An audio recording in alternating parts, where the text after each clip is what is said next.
Sega.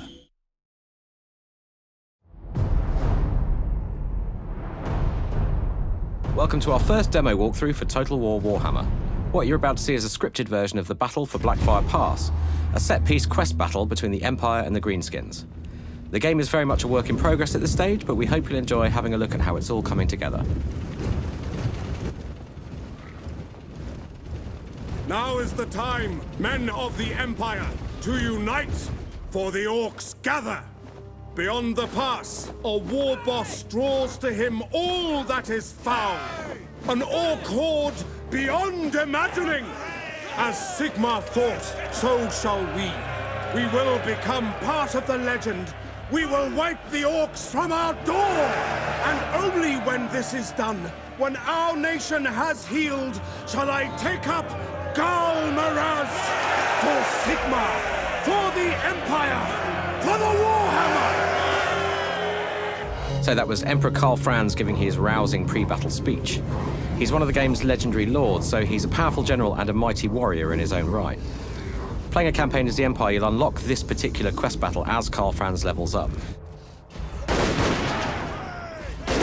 So the Empire's fielding a lot of artillery in this battle, but it's worth noting that you won't just be able to recruit all of this stuff right from the start of the game. There are quite a few late-game units on show here today, and the same goes for spells as well. You'll see a lot of kind of late-game, high-level stuff.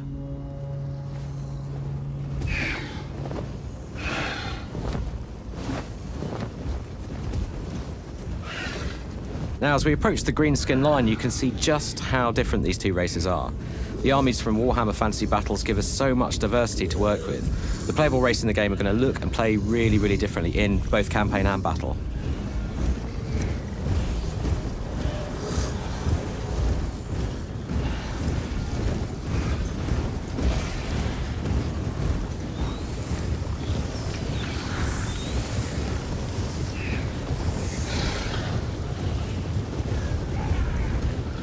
And looking out over Blackfire Pass for a second here, you can just see the kind of fantastical landscapes that we've never been able to do before in a Total War game. And this is just one geographical part of the old world.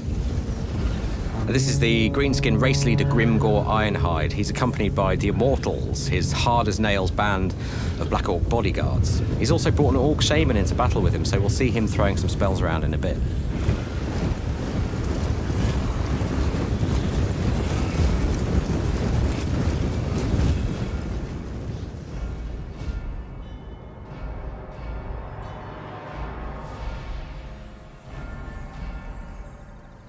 So these snickering little goblins are manning a Doom Diver catapult.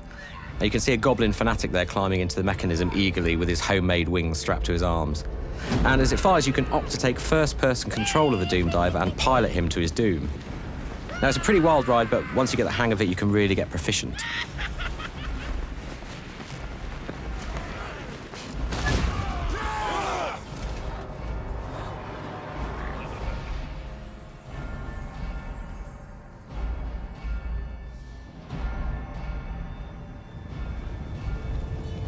So that's another spellcaster right here. This is a Goblin Shaman. You can see him riding his wolf there. So he casts spells from the Little War magical lore.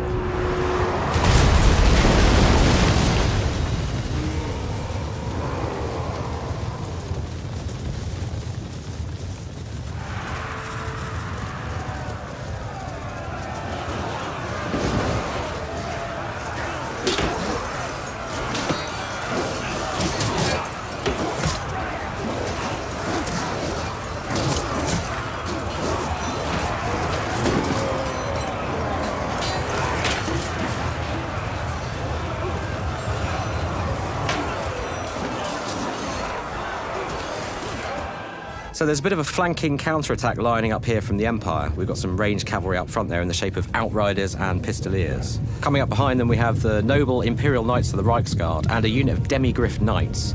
These are super heavy shock cavalry on vicious, monstrous mounts. Now, they can withstand a real pounding, so they're really useful in longer melee engagements.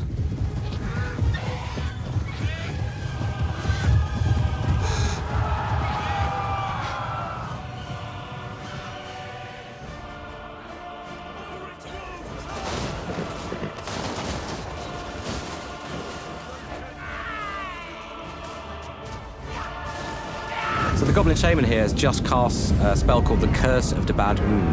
Now, it's a pretty powerful, impressive-looking high-end spell, but it's worth noting that we don't want magic to be too OP. You'll have a limited pool of magic to use in every battle that recharges over time according to various factors. But basically, you're going to have to pick and choose just when to cast high-level spells like this. We don't want magic to totally dominate the game. It's more of a kind of useful supporting tool. So the demis are going in now, and you can see just the beautiful handcrafted animations at work here. I mean, you can see that throughout the battle. One thing that we're still working on is cavalry versus cavalry impacts, and in fact impacts across the board. So what we're aiming for is scenes like this to be much more punchy with more physical hit reactions from the cavalry that struck. In short, we want to make a real kind of spectacle of these engagements.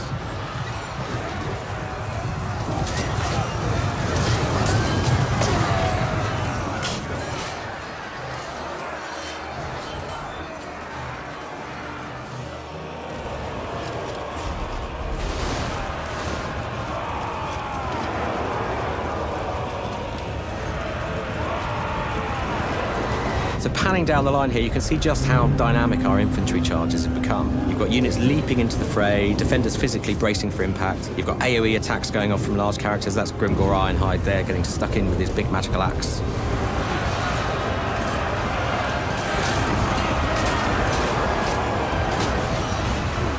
And in go the trolls at the end of the line here. Now, monstrous infantry like this have you know, lots and lots of hit points.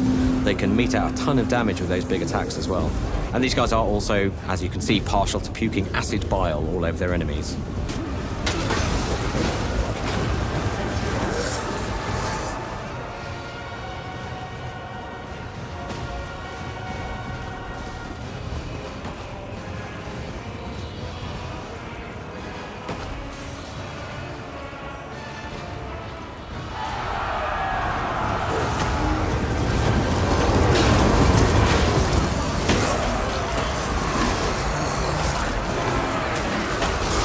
A bit of aerial combat going on here between Deathclaw and the Wyvern. Now, if you gain mastery of the skies in a battle like this, you can then use the maneuverability of your flying units to strike pretty much anywhere on the battlefield.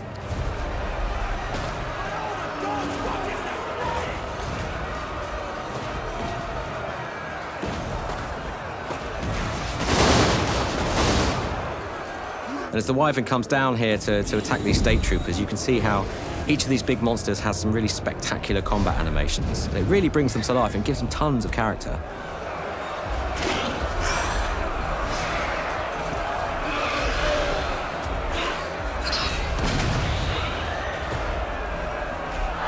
Now, these are two of the Empire's hero characters. This is the Warrior Priest, and just beyond him there, the Witch Hunter. Heroes are essentially agents, so they can roam the campaign map, perform a number of different functions, but they're also powerful solo warriors in their own right, and if you attach them to an army, they can then throw themselves into combat alongside the troops.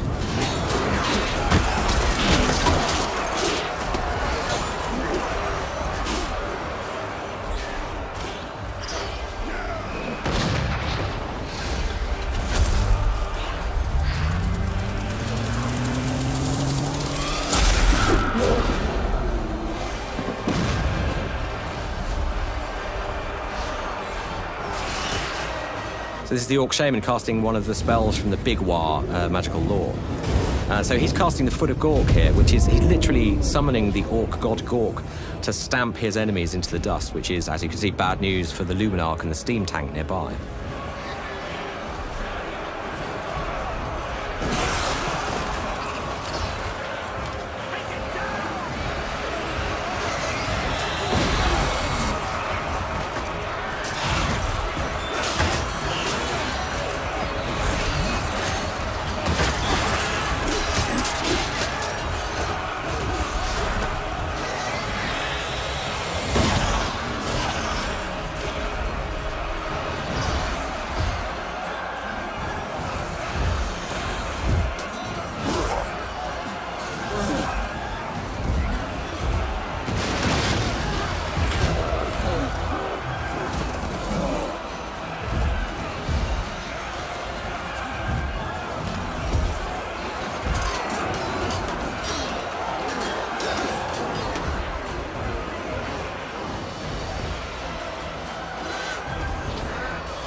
And finally, the Empire's celestial wizard is summoning down the Comet of Cassandora.